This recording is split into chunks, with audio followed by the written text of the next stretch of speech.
Welcome back. You're watching The Money Show on ET now. Well, we'll take forward our entire conversation, expand it to the scope of credit cards. And for that, we have somebody who specializes in that topic, Mr. Anshuman Mishra of LoanAdda.com. Anshuman, thank you so much for joining us.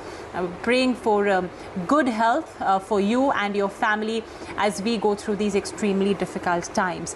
So, unfortunately, the pandemic has struck India once again with a much more brute force. And while we hope that its effect is minimized on people from a health perspective, from a financial perspective as well, there still will be some people who will go through the cash crunch issues that they faced, that the kind we faced, when the first wave came about. What is your view on, using credit cards to sort of tide over that cash crunch? Because many of us have our credit cards and we have good limits as well on that. What's your view on that? See, Mubina, the situation being so grim, and on a daily basis, we are hearing, the numbers going up and each to their own. I think earlier my stance used to be that, you should not use your credit cards because that's quite expensive, like a 41%. But now my view is that, jaan hai to jahan hai. So once you want to survive and you're falling ill, and the medical cost is of going to a hospital or finding things is so difficult, and multiple people within the same house are falling sick and sometimes seriously sick. So I don't see any harm in swiping your cards. Now, what you need to understand is that there are a huge set of people who are at lower middle class or generally around that, so who will have a card limit of around 50 to 75,000 rupees. Okay, so one has to just be a bit careful of how you spend, because see what the pandemic has done is that it's divided the expenses into two parts. One is that you are taking care of yourself, you're taking some medication here and there. Then the second part, that the next cycle comes, if you are feeling sick, you get yourself tested, which itself has become a big difficult battle. And the third is that if you are tested and you're positive and you start feeling more sick, so there you can't cut any corners, especially because life is more important. So I would say that whether you, as Mr. Rungta said, whether you have gold to sell it off, or as you suggested, to mortgage that gold, or to take an unsecured loan, or to swipe your cards, I think you can just swipe your card whenever you need it, and you have a limit, or at least apply and keep a corpus of cards so that that's you don't use it also, but you can use it at time. And second, that cards, the advantage you have to understand that if you repay the card used in 45 days, there is zero interest on it. So it's better than even a personal unsecured loan, wherein you will be paying 11-12% rate of interest annually. But in credit card, you have a cycle of 45 days. If you pay it, you don't need any interest. So I think this is a good way to keep yourself assured that whatever be your health, you don't have to worry about stress about money, and focus on your health and just try to relax yourself. That's my suggestion.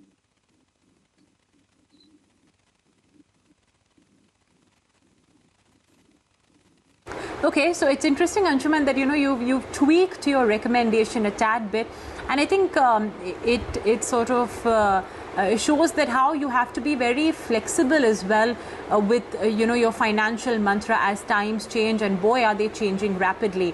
I remember Anshuman used to say that it would be a good idea to take a loan and in fact pay off your credit card, because a personal loan today is 11-12%, but a credit card can charge you a good 40%. But of course, times are changing.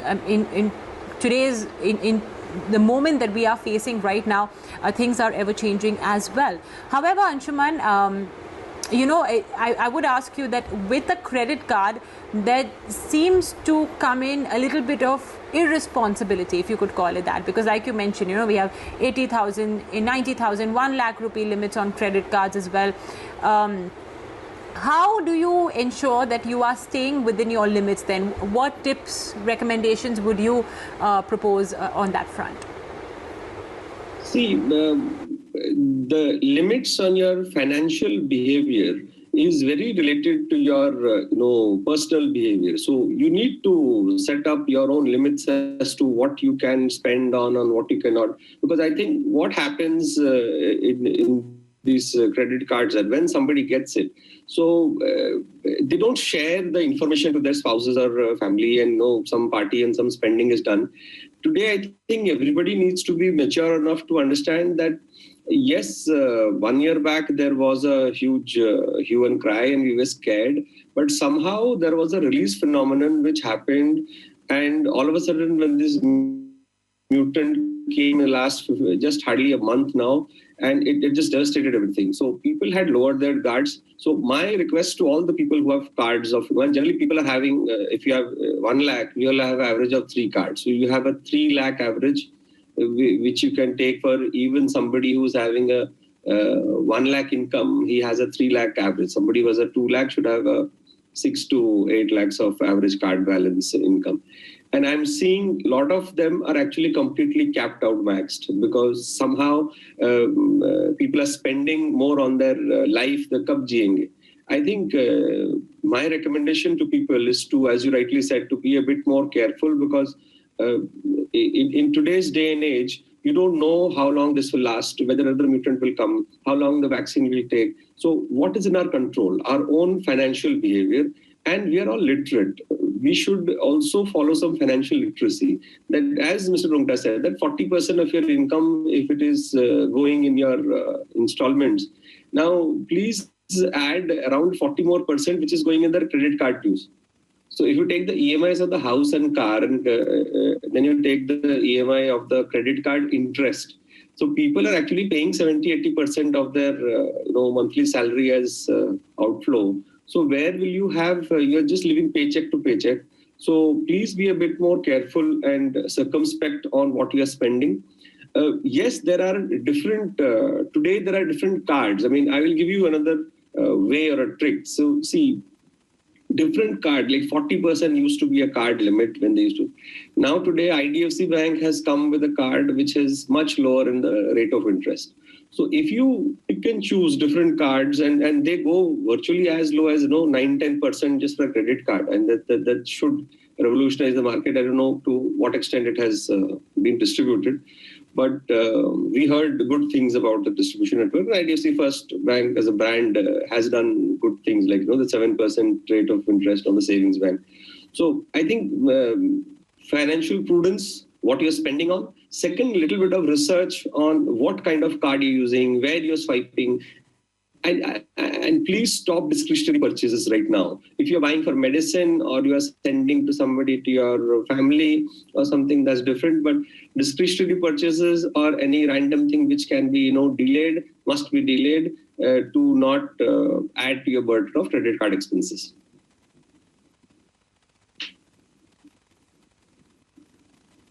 I think that goes without saying that at this juncture, put a stop to all discretionary expenses.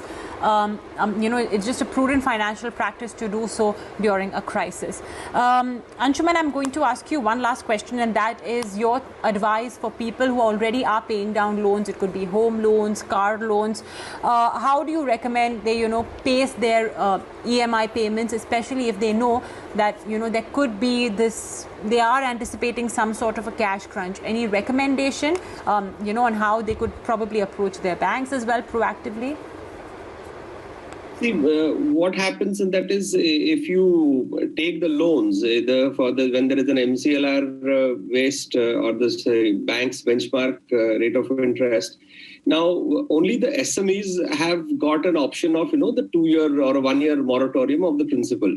So that has been availed by, most of the SMEs now. Most of the SMEs have asked for, and at least for a 1-year moratorium of the principal has happened. People are just paying the, interest as far as SMEs are concerned.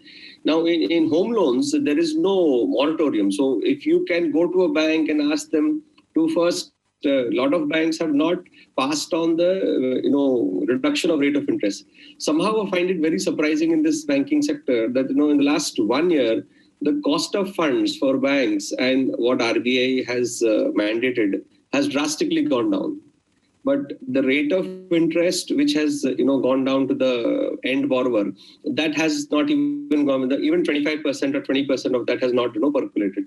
I think it's all a negotiation with the banks.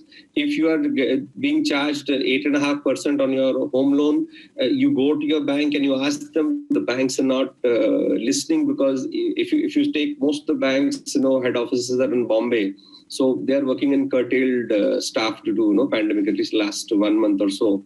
But even earlier, when things had started opening up a bit, it was all opening up for the newer customers.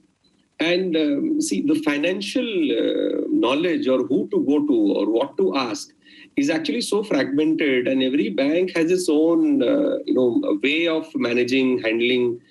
Some are proactive, some are not. Some are quite proactive with new customers, whereas not so much as with the existing customers.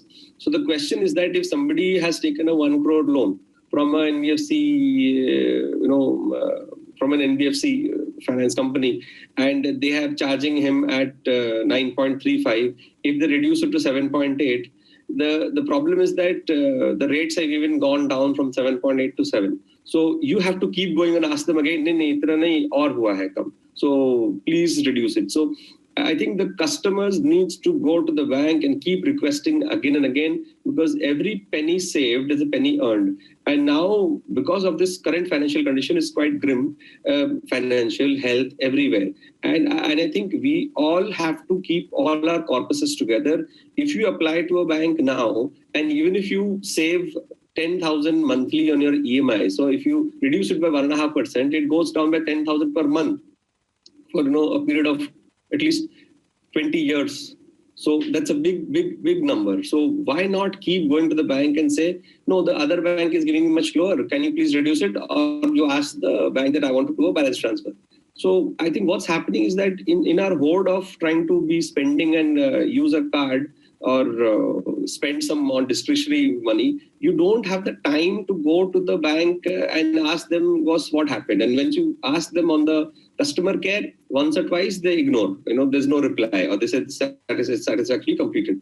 But if you can keep asking the credit card company to keep, what happened to my card, why can't you ask your bank to keep reducing a rate of interest? You can ask them to link it with MCLR, you can just ask them to link to IBAR, but reduce it. But this constant knocking on the door is something people need to, in our parents or our times, they used to save and they used to, keep their hisab in a passbook. So I think people need to be a little more prudent and financially literate. And the people who are watching the Money Show obviously are the people who are more careful. But the ones who are not, the people who are not listening or not listening onto your show, they need to also understand that we can't allow ourselves to be complacent now. You have to go back to your bank or wherever some money due is there and ask them, please reduce it. And please ensure that my rate of interest is the lowest, or I can balance transfer this loan. This is a constant endeavor which we should do, Movina.